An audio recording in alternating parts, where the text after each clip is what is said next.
নমস্কার, আমি মৌসুমী। শিলালিপিতে আপনাদের সবাইকে স্বাগত জানাই।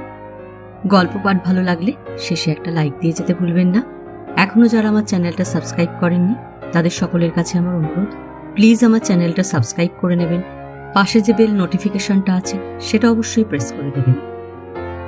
আমার আজকের নিবেদন সাহিত্যিক সতীনাথ ভাদুড়ীর রহস্য। বাড়ি ঢুকেই দোলগোবিন্দ চৌধুরীর মেজাজ গেল খারাপ হয়ে। ভেবেছিলেন এক কাপ চা খেয়ে বেরুবেন ফুটবল ম্যাচ দেখতে। এরকম ম্যাচ গ্রামে বড় একটা হয় না। ভট্টাচার্য বাড়িতে মেয়ের বিয়ে, বরযাত্রী এসেছে, তারাই ফুটবল খেলবে গ্রামের ছেলেদের সঙ্গে। দেখলেন বারান্দায় মেঝের ওপর ঘড়ি শুয়ে। ঘড়ির মা ঘটিতে করে মেয়ের মাথায় জল ঢালছেন, আর এক হাতে পাখা। তাহলে এখনই মূর্ছা গিয়েছে, 5 মিনিটও এখনো হয়নি। মাথায় জল দিয়ে মিনিট 5 পাকা করলেই মেয়ের জ্ঞান ফিরে আসে, কিন্তু তারপর তার শরীর হয়ে যায় খুব দুর্বল। পুরো একদিন বিছানায় শুইয়ে রাখতে হয়। এই সময় ভয় কাতুরে মেয়েটা তন্দ্রার ঘোরেও চমকে চমকে ওঠে। একজন কেউ তখন কাছে না বসে থাকলেই নয়। তাদের একমাত্র মেয়ের ব্যারামের গতিবিধির এইসব খুঁটিনাটি তাঁর মুখস্থ। থাকবারই কথা, জন্ম থেকেই মেয়ের এই ব্যামো। 8 মাসে হয়েছিল বলে এই মেয়ে চিরকাল ক্ষীণজীবী। মধ্যে মধ্যে ভয় পেয়ে অজ্ঞান হয়ে যায়। কি দেখে যে ভয় পায় ছোটবেলায় বোঝা যেত না। বড় হয়ে যখন কথা বলতে শিখল তখন বোঝা গেল মাকড়সা। মাকড়সার ভয় মরে। কোথা থেকে যে এই মাকড়সার ভয় এলো? দোলগোবিন্দবাবুর বিশ্বাস যে মেয়ে এ জিনিস পেয়েছে মায়ের কাছ থেকে। ঘড়ি যখন পেটে তখন তার মায়ের নাকে আর ওপরের ঠোঁটে খুব ঘা হয়। কবিরাজ মশাই বলেছিলেন মাকড়সায় চেটেছে। একরকম নাকি মাকড়সা আছে যেগুলো রাত্রিতে ঘুমন্ত মানুষের নাকের মধ্যে দাঁড়া ঢুকিয়ে রক্ত শুষে খেতে আসে। এই কথা শোনবার পর থেকে কিছুকাল ঘড়ির মা রাতে ঘুমোতে পারতেন না মাকড়সার ভয়ে। মায়ের সেই ভয় মেয়েতে বর্তালো নাকি কে জানে। দোলগোবিন্দ চৌধুরীর ফুটবল ম্যাচ দেখা মাথায় উঠল। স্ত্রীর হাত থেকে পাখাখানি নিয়ে তিনিও বসলেন মেয়ের মাথার কাছে। বাইরের ঘরের ঘড়িতে 5টা বাজল ঢং ঢং করে। ভারী মিষ্টি আওয়াজ ঘড়িটির। বিলাতের এক বিখ্যাত গির্জার ঘণ্টার ধ্বনির নকল করা। বহুকালের পুরনো কোনো সাহেবের যেন ছিল। ঠাকুরদা সদরে এক নিলামের ডাকে কিনেছিলেন। তখন চৌধুরী বাড়ির এতটা দৈন্যদশা ছিল না। এখন তো ঘটিবাটি পর্যন্ত বাঁধা পড়েছে। কিন্তু দারিদ্র্যের মধ্যেও ঠাকুরদার শখের জিনিস বলে এই দেয়াল ঘড়িটাকে বিক্রি করেননি দোলগোবিন্দবাবু। পুরনো হলে কি হবে, এখনো সুন্দর টাইম দেয়। বিক্রি না করার আরও কারণ আছে। ওই ঘড়িটা অন্য লোকে নিয়ে যাবে শুনলে তাদের একমাত্র মেয়ে কেঁদে কেটে অনর্থ বাঁধাবে। ছোটবেলা থেকে তার ওই ঘড়িটার ওপর টান। বাড়ির ভিতর হয়তো খুব কান্নাকাটি করছে, বাইরের ঘরে নিয়ে এলেই সব কান্না থেমে যেত। হাঁ করে তাকিয়ে থাকত দেয়াল ঘড়ির নড়ন্ত পেন্ডুলামটির দিকে।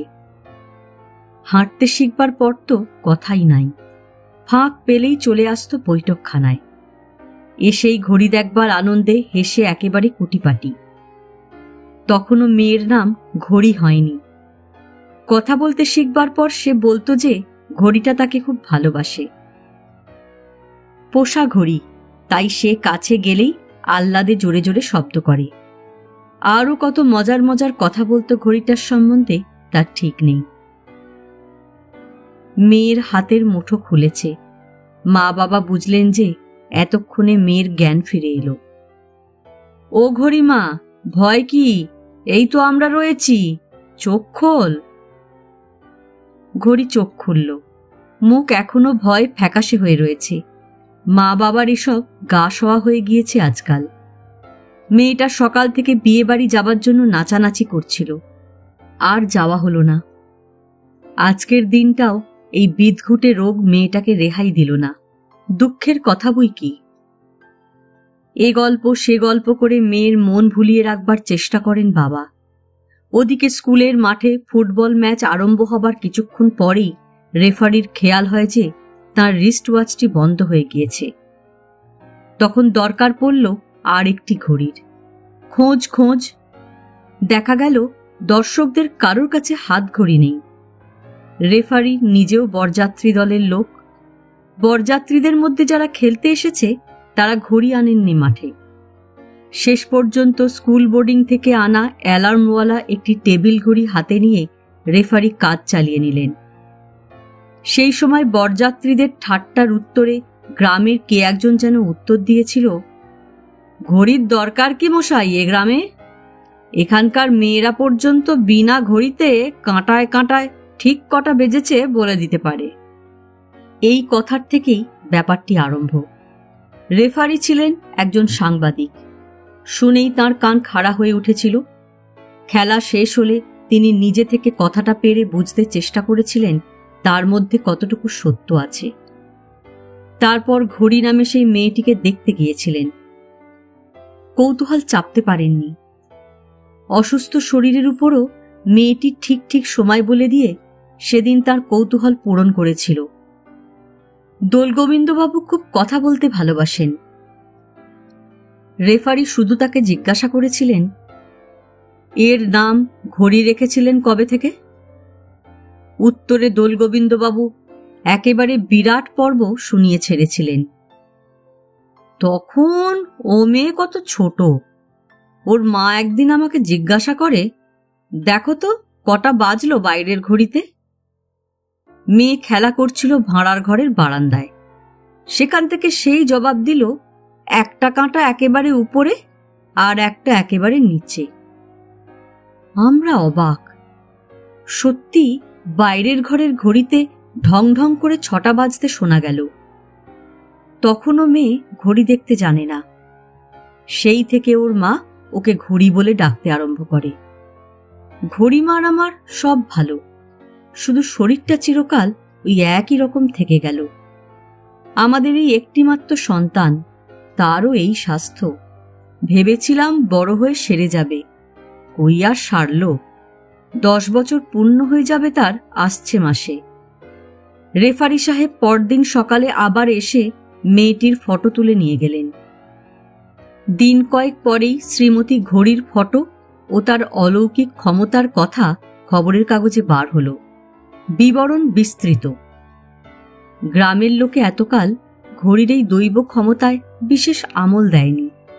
পারে তো পারে, অমন কত কিছুই আছে দুনিয়াতে। চাঁদ সূর্যি তারা দেখে সময় বলা, ওসব তো চিরকালই আছে।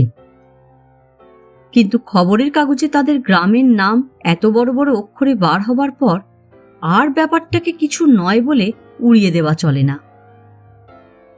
উড়িয়ে দেবার উপায় ছিল না, কেননা এরপর থেকে গলায় ক্যামেরা ঝুলানো 1-2 লোক প্রায় আসতে আরম্ভ করল গ্রামে ঘড়িকে দেখবার জন্য। বহু রকমের খবর বার হতে লাগলো বিভিন্ন খবরের কাগজে মেয়েটি সম্বন্ধে। পাড়ায় সবচেয়ে বেশি হইচই পড়ে গেল যেদিন জেলা ম্যাজিস্ট্রেট আর সিভিল সার্জনের গাড়ি এসে লাগল দোলগোবিন্দ চৌধুরীর বাড়ির দুয়ারে। ওপরওয়ালার হুকুমে তারা এসেছিলেন। ব্যাপার হয়েছিল কি, তখন কলকাতায় বিজ্ঞান কংগ্রেসের অধিবেশন হচ্ছে। একজন পৃথিবী বিখ্যাত আমেরিকার বৈজ্ঞানিক ওই সভায় নিমন্ত্রিত হয়ে এসেছিলেন।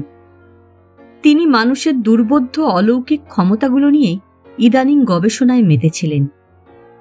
কুমারী ঘড়ির ইন্দ্রিয়াতীত ক্ষমতার সংবাদ তাঁর দৃষ্টি আকর্ষণ করে। তিনি মেয়েটিকে দেখতে উৎসুক হয়ে বলেন যে এর মধ্যে যদি কোনো বুজরুকি না থাকে তাহলে তিনি মেয়েটিকে আমেরিকা নিয়ে যেতে চান। সেখানে তার মনোবিদ্যা গবেষণাগারে একে কিছুকাল পরীক্ষাধীন রাখতে হবে। মেয়েটির বাবা মা সেখানে সঙ্গে যেতে পারেন। পড়াশোনা, থাকা, কোনো বিষয়ে টাকা পয়সার অভাব হবে না। ব্যাপারটির মধ্যে কোনো রকম চালাকি আছে কিনা সেইটা এখান থেকে আগে যাচাই করে নিতে চান তিনি। এই জন্য সরকারিভাবে ওপর থেকে আদেশ এসেছিল জেলা ম্যাজিস্ট্রেটের কাছে ওই বৈজ্ঞানিককে যথাসম্ভব সাহায্য করতে এ বিষয়ে। সিভিল সার্জন আর ম্যাজিস্ট্রেট সাহেব প্রথমে এসে ঘড়ির অলৌকিক শক্তির পরীক্ষা নিয়ে নিজেরা নিঃসন্দেহ হয়ে নিলেন। তারপর দোলগোবিন্দবাবুকে আমেরিকান বৈজ্ঞানিকের ইচ্ছার কথা জানালেন। আমেরিকা যাবার প্রস্তাবে তাঁরা কিছুতেই রাজি নন। শেষ পর্যন্ত রাজি হয়ে গেলেন এই ভেবে যে সেখানে গেলে মেয়ের পুরনো রোগটি সারাবার একটা ব্যবস্থা নিশ্চয়ই হবে। ঠিক হয়ে গেল যে ঘড়ির প্রাথমিক পরীক্ষা নিতে আসবেন আমেরিকান বৈজ্ঞানিক জেলা সদরে। গ্রামে ইলেকট্রিসিটি নাই, আরও অনেক রকম অসুবিধা। সেই জন্য সিভিল সার্জন সদর হাসপাতালের একটা দিক একেবারে খালি করে দিলেন। সেইখানেই ঘড়িকে এনে রাখতে হবে দিন 15 ধরে, তার বাবা মার সঙ্গে।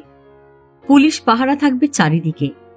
ভিতরে যে যাবে বা যে থাকবে তাদের তন্ন তন্ন করে সার্চ করে ঢুকতে দেওয়া হবে।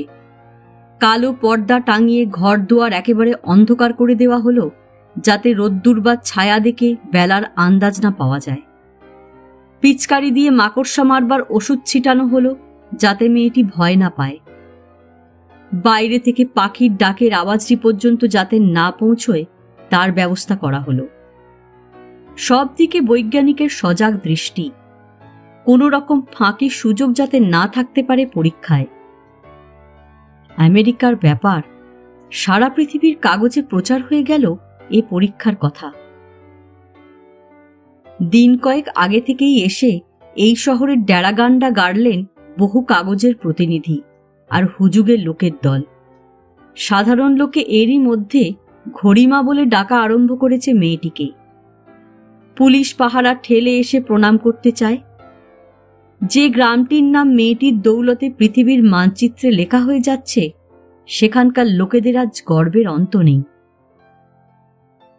কেমনভাবে কখন ঘড়ির পরীক্ষা নেবেন সে কথা বৈজ্ঞানিক দ্বিতীয় ব্যক্তিকে বলেননি। ঠিক হলো ঘড়িকে বেশিরভাগ সময় শুয়ে থাকতে হবে বিছানায়। অল্প অল্প করে যখন তখন খাওয়ানো হবে। খিদে পাওয়া বা ঘুম পাওয়া দেখে যাতে সে সময়ের আন্দাজ না পায়। এই ব্যবস্থা চলল কয়েকদিন। পরীক্ষার ফলাফল সম্বন্ধে দোলগোবিন্দবাবু, তাঁর স্ত্রী, তাদের গ্রামের লোক, ম্যাজিস্ট্রেট সাহেব বা সিভিল সার্জনের কোনো সন্দেহ ছিল না, কিন্তু সাংবাদিকদের মধ্যে অধিকাংশের ছিল। ফলাফলের জন্য দিন কয়েক প্রতীক্ষা করে তারা অধৈর্য হয়ে উঠেছে। এই সময় একদিন হঠাৎ ঘড়ির ঘুম ভাঙিয়ে বৈজ্ঞানিক জিজ্ঞাসা করলেন, এখন কটা বেজেছে? ঘড়ির মা বাবাকে তিনি বিশ্বাস পাননি, তাই তারা মেয়ের কাছে বসে থাকা সত্ত্বেও দোভাষীর কাজ করছিলেন সিভিল সার্জন। ঘড়ি কয়েক সেকেন্ড চোখ বুজে ভাবতে চেষ্টা করল, তারপর দৃঢ় কণ্ঠে উত্তর দিল, 9টা বেজে 10 মিনিট। বৈজ্ঞানিক ঘড়ির ঘর থেকে বেরিয়ে এলেন সিভিল সার্জনকে নিয়ে। এর মধ্যে যে বুজরুকি আছে তা তিনি প্রথম থেকেই সন্দেহ করেছিলেন। এসব ধাপ্পাবাজি তিনি তার বৈজ্ঞানিক জীবনে অনেক দেখেছেন, কিন্তু এতটা ভুল তিনি আশা করেননি।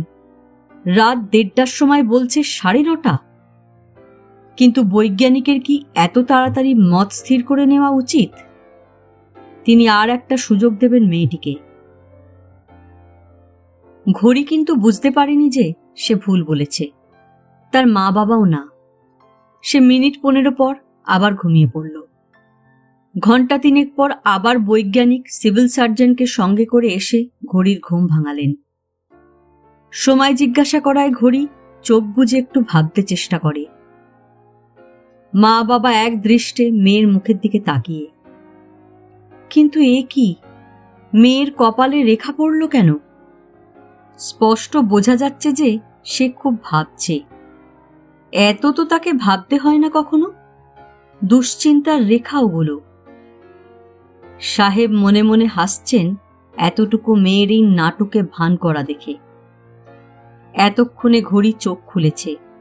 ফ্যাকাশে হয়ে গিয়েছে মুহূর্তের মধ্যে তার মুখ। ভয় পেল নাকি? কি যেন বলতে চায়। সে উঠে বসল। দোলগোবিন্দবাবু অবাক। এমন তো কখনো হয় না। হলো কি?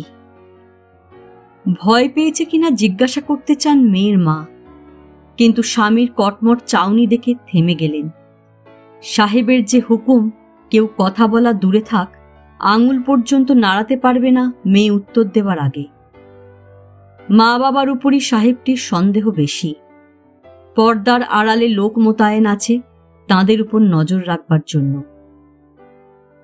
ঘড়ি অতটুকু মেয়ে হলে কি হয়, আবঝাভাবে বুঝছে যে তার অলৌকিক ক্ষমতার পরীক্ষার সঙ্গে জড়ানো আছে তাদের পরিবারের প্রত্যেকের সততার, সম্মানের প্রশ্ন। হতাশার ছাপ স্পষ্ট ফুটে উঠেছে তার মুখে। আমাকে ছেড়ে দাও, আমি চাই না বলতে। তার চোখ ফেটে জল আসছে। ঝাপসা চোখে সে তাকালো তার মায়ের মুখের দিকে। মায়ের চাউনিতে আশ্বাস ভরা। বলতে চান, যা পারিস তুই বল না। মনের বাধা ঠেলে মরিয়া হয়ে ঘড়ি বলল, এখন 11:20 কথাটা কোনো রকমে বলেই হাঁটুর মধ্যে মুখ গুজে কেঁদে ওঠে ঘড়ি। সময় ঠিক বলতে পারেনি তা সে জানে। কেন আন্দাজ এমন হলো? এমন তো জীবনে কখনো হয়নি তার। সাহেব নিজের ঘড়ি দেখলেন। 4:16। সকাল হবার আর বেশি দেরি নেই। বৃথায় কয়েকদিন সময় নষ্ট হলো। নিষ্পাপ মেয়েটাকে অযথা কতকগুলো মিথ্যে কথা বলা শেখাচ্ছে। বাপ মায়ের দিকে একটা রূঢ় অবজ্ঞার দৃষ্টি হেনে তিনি বেরিয়ে গেলেন বাইরে প্রতীক্ষমান সাংবাদিকদের দিকে। তাঁর কাছে মাপ চাইবার ভাষা খুঁজে পান না সিভিল সার্জন আর জেলা ম্যাজিস্ট্রেট। খুব বোকা বানিয়েছিল বটে পরিবারটা এ কদিন তাঁদের। মা মেয়েকে কোলের মধ্যে টেনে নিলেন। দোলগোবিন্দবাবুর চেয়ে কেউ বোধহয় বেশি অবাক হয়নি। ঘড়ি একটু শান্ত হলে তিনি তাকে ক্রমাগত প্রশ্ন করতে আরম্ভ করেন। মেয়ের উত্তর থেকে তিনি মোটামুটি বুঝলেন ব্যাপারটা। সময় জিজ্ঞাসা করলেই ঘড়ি মুহূর্তের জন্য চোখ বুজে ভেবে নিত। তখন তার চোখের সম্মুখে ফুটে উঠত বৈঠকখানার দেয়াল ঘড়ির ডায়ালটা। সেইটা দেখেই সে বলতো কটা বেজেছে। একদিনের জন্য এই রকমভাবে বলা তার উত্তর ভুল হয়নি। ঘড়ির অলৌকিক ক্ষমতায় কোনো ফাঁক ছিল না। শুধু সে যে মানুষ চক্ষে ঘড়ির ডায়ালটা দেখতে পায়, এই কথাটা মা বাবা কারোর কাছে বলতেন না। মেয়েকেও একথা কাউকে বলতে বারণ করে দিয়েছিলেন। কিন্তু আজ হলো কি? মেয়ে কাঁদতে কাঁদতে বলছে, প্রথমবার দেখলাম 9:10। তারপর আবার যখন ঘুম ভাঙিয়ে জিজ্ঞাসা করল, তখন দেখি 9:10। এ তো হতে পারে না। দুইবারই এক সময় কি করে হবে? বুঝে গেলাম যে আমি বলতে পারবো না। তখন ভুল জেনেও আন্দাজে একটা যা তা বলে দিলাম। তার কান্না আর থামে না। বাইরে তখন লোকে লোকারণ্য। ঠাট্টা, বিদ্রূপ, গালাগালি স্রোত বইছে। তাদের হাত থেকে বাঁচানোর জন্য পুলিশ পর্দা ঘেরা গাড়িতে করে পরিবারটিকে বাড়ি পৌঁছিয়ে দিয়ে এলো। দোলগোবিন্দবাবু প্রথমেই ছুটে গেলেন বাইরের ঘরের ভিতর। দেয়াল ঘড়িটা 9:10 বন্ধ হয়ে গিয়েছে। বন্ধ হবার তো কথা নয়। এ ঘড়িতে যে 15 দিন পর পর দম দিতে হয়, তিনি যে যাবার আগে নিজে হাতে দম দিয়ে গিয়েছিলেন। ঘড়িটা খুলে দেখলেন মাকড়সায় জাল বুনেছে ভিতরে, তাই বন্ধ হয়ে গিয়েছে। একটা খুদে মাকড়সা লাফাতে লাফাতে পালিয়ে গেল। এই গল্প এখানেই শেষ। গল্প পাঠ ভালো লাগলে লাইক, শেয়ার, কমেন্টস করতে ভুলবেন না। আজকের মতো নমস্কার।